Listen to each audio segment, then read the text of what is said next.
This is Jessica Fox from Florida Virtual Bookkeeper, and today I want to talk about a subject that makes a lot of people uncomfortable, but it's very important to consider and have a plan for. And this is how to disaster-proof your business. We tend to have a mentality of it can happen to me, but hey, life happens, and there can be a lot of different possible things that could happen that it could interfere with your productivity, your ability to work, and could threaten your livelihood and your client relationships. So this is something that I hope will make you think and realize the importance and help you take the steps so that you can protect your business. Now, what potential roadblocks can there be for your business? There can be natural disasters. There can be technology issues. There can be cyber attacks. There's personal emergencies. And I'll go into some scenarios in a moment just to give you some ideas of things that we may not have thought of, or maybe they cross your mind, but you don't really know what you would do if that were to happen, or maybe you think it's not going to happen to me. So your computer crashed, now your hard drive data is lost. Do you have a plan for that? What will you do? There is an internet outage and you're fully cloud-based and you don't know when the internet's going to be back and you have deadlines breathing down your neck. Do you know what you're going to do? You got hacked and all of your files are encrypted. Now they want ransomware. Somebody is asking you for thousands or millions of dollars to get your files back. Do you have a plan for that? Are you going to pay? Your client portal vendor got hacked and you don't have access. This is something that a lot of people don't consider. We think, oh, I have a really good security plan. I have a firewall. I have a VPN. I have antivirus. I don't click on links. I am good. But if you look at the news, a lot of fintech vendors, I mean financial technology vendors, like, for example, not too long ago, several Google QuickBooks Desktop cloud hosting providers have been hacked, and that caused a lot of disruption. If that were your vendor and you suddenly don't have access to the data that you need to get your work done, what will you do? Your office flooded and all your documents were ruined. If you still have paper, all your files are gone. Now what? Your business equipment burned in a fire. Suddenly you don't have any equipment, any computer, printer, scanners, whatever you need. You no longer have it. What are you going to do? You have an accident or get sick and can't work for an extended period of time. Do you have a plan for that to make sure that your business survives? A relative gets seriously ill and you have to travel to take care of them or make arrangements for an extended period of time. You just have to drop everything and get on the next flight. You don't have time to make a plan. You don't know how long you're going to be gone. You're going to be unavailable. You're not going to have your files. Do you have a plan for that? A hurricane, a wildfire, or another natural disaster threatens your area and you have to evacuate with little notice. This is one that has happened to me, and this is why this is a topic that is very near and dear to me, because if it wasn't for the plans that I have in my business that I was able to execute at a time of stress when I did not have time to create a plan, it gave me so much peace of mind. It saved my livelihood. It saved my client relationships. And it was such a relief because I was already dealing with the potential loss of my house. And I have experienced some of these other scenarios. I've had my computer die completely. All of my data is gone. My clients didn't notice. I didn't lose a single file because I had a disaster recovery plan in place. So these are all things that I want you to think about because it can happen to anybody. It has happened to me, and I come from a place of I want you to be as relieved as I was. I don't want you to be the bookkeeper of some of my current clients that they came to me because their bookkeeper was not equipped to handle a disaster in their lives. Some of my prospects have come to me saying, I had a bookkeeper, but she disappeared on me. I haven't heard from her. Then a month or 3 weeks later, after they're fully onboarded and happy with my service, the bookkeeper comes back, oh, I am sorry I was in the hospital. Or I am sorry I had to take care of my emergency. My mother died, my child is sick, or my computer crashed, or I didn't have internet, or my house burned down. By then, that client relationship was ruined. That bookkeeper lost that relationship. That client was already with me. And they liked the fact that I could reassure them that I had a plan in place should something happen to me. So you don't want your case to be that bookkeeper. You want to be in my shoes. Now, the key is make a plan and hope you never need it, but be very glad to have it if you ever have to use it. Now, how do you plan? The way that has worked for me is I think about the what ifs. It may sound paranoid, it may sound negative, but it's coming so handy. It's been very worth it for me to worry about the what ifs, because I worry, well, what if this happens? What now? What would I do? That allows me to have something in place. So, how do you create your disaster recovery plan? First, you need to think about a scenario. Your plan will be slightly different depending on what you need. My hurricane recovery plan is different from the I got hit by a bus plan. So start with the most likely scenarios. I recommend starting with the smaller scenarios that may only be slightly disruptive, but it's easier to plan for. Things like protecting your data, having backups, alternative plans if your office is no longer available, and they'll then build from there. So outline what steps you would need to help you overcome that scenario. So for example, if your disaster is your computer died, well, you probably will need to have a backup. I recommend having a backup for your backup. This is part of my disaster recovery plan that really worked. Years ago, my computer died. The backup was corrupted, but because I am paranoid and I make backups for my backup, my redundant backup was there to save the day. Once again, I didn't lose a single file. And my clients were none the wiser. They had no idea that I had issues because in their end, everything was good.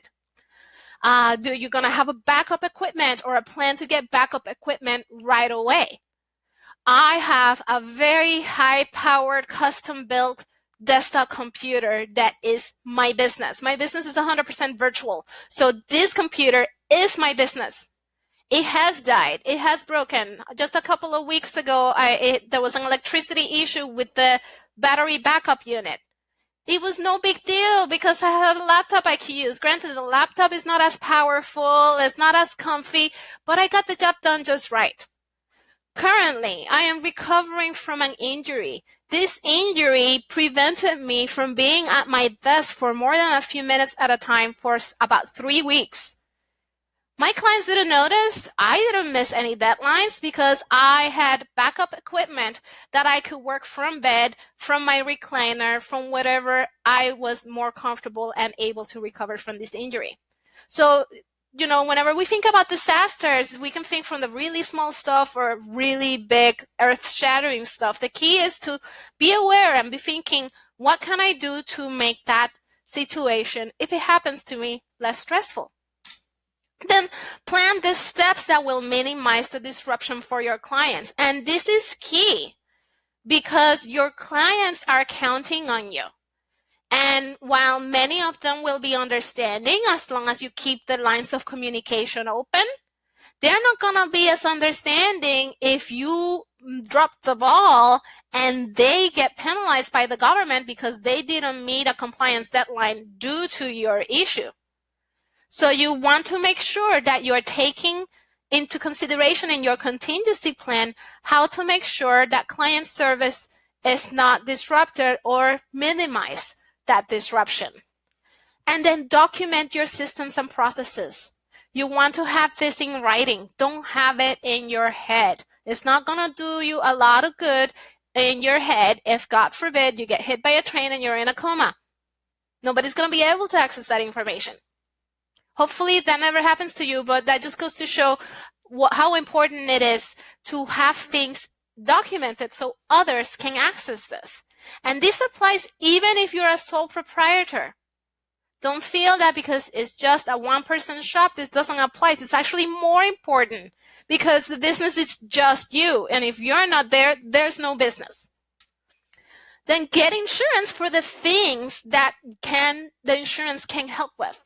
For example, I have cyber insurance that can protect me if there is a cyber attack. I could go bankrupt if there was a cyber attack and I did not have that coverage.